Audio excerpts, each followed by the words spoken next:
my district, as it is in terms of New York City, is incredibly diverse, and we do have a growing immigrant population, more recently arrived. So that is always an issue, and I am very concerned about that issue generally. So I always want to make sure that it is clear to my constituents and it is clear to anyone that may be impacted that they should never hesitate to ask for help, because we do have an executive order in this city which prevents any first responder, any city agency from asking anyone's immigration status, so they should never be afraid to avail themselves to services. And I think that message, it needs to be communicated time and again, and it would be relevant to my district. And when it comes to outreach to people in the immediate surrounding area, we also have to be sensitive to linguistic needs, and that's something that I always have shared with the mayor and I share with every city agency.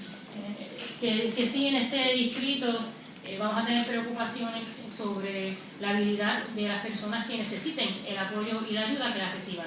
Y así que en nuestra comunicación a través de estos medios y otros medios es importante que la gente en esta comunidad y la gente impactada sepa que no importa su estatus migratorio, que deberían buscar y acudir por asistencia, que pueden acudir a mi oficina, pueden llamar el 311, pero tenemos una orden ejecutiva en esta ciudad que protege a las personas, no importa su estatus migratorio, pueden buscar servicios de la ciudad y nunca se le va a preguntar ese estatus. Así que la gente impactada debería estar pidiendo esa ayuda, y si no se sienten cómodos en llamar el 311, que pueden acudir a mi oficina.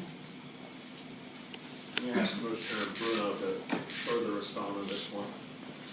As the mayor mentioned, we've opened up a resident service center at the Salvation Army location on 125th Street.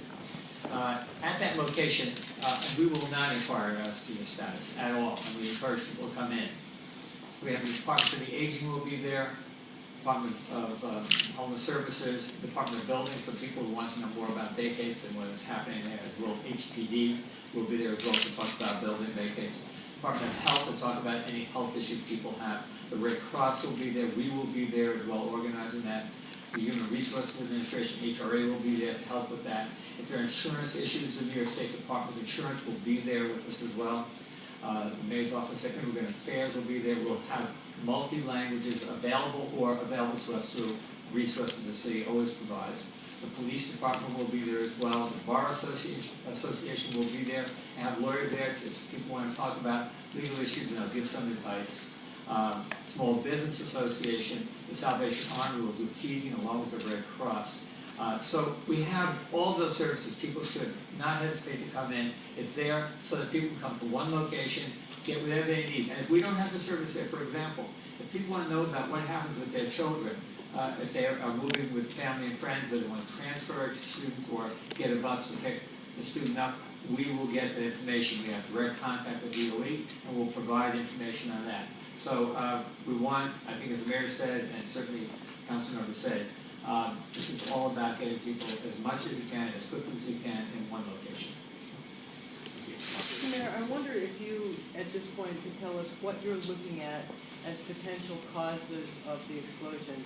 Something in the apartment, outside the apartment, and what role the water main break might have caused. Some people have suggested that if water was going, under the pipes for a while, it might have eaten away at the dirt below the pipes, causing the pipes to break of their own accord because there was nothing to support them. So I'm wondering, in terms of looking at what could have caused this devastation, if you are going to tell us the whole world of what you're looking at.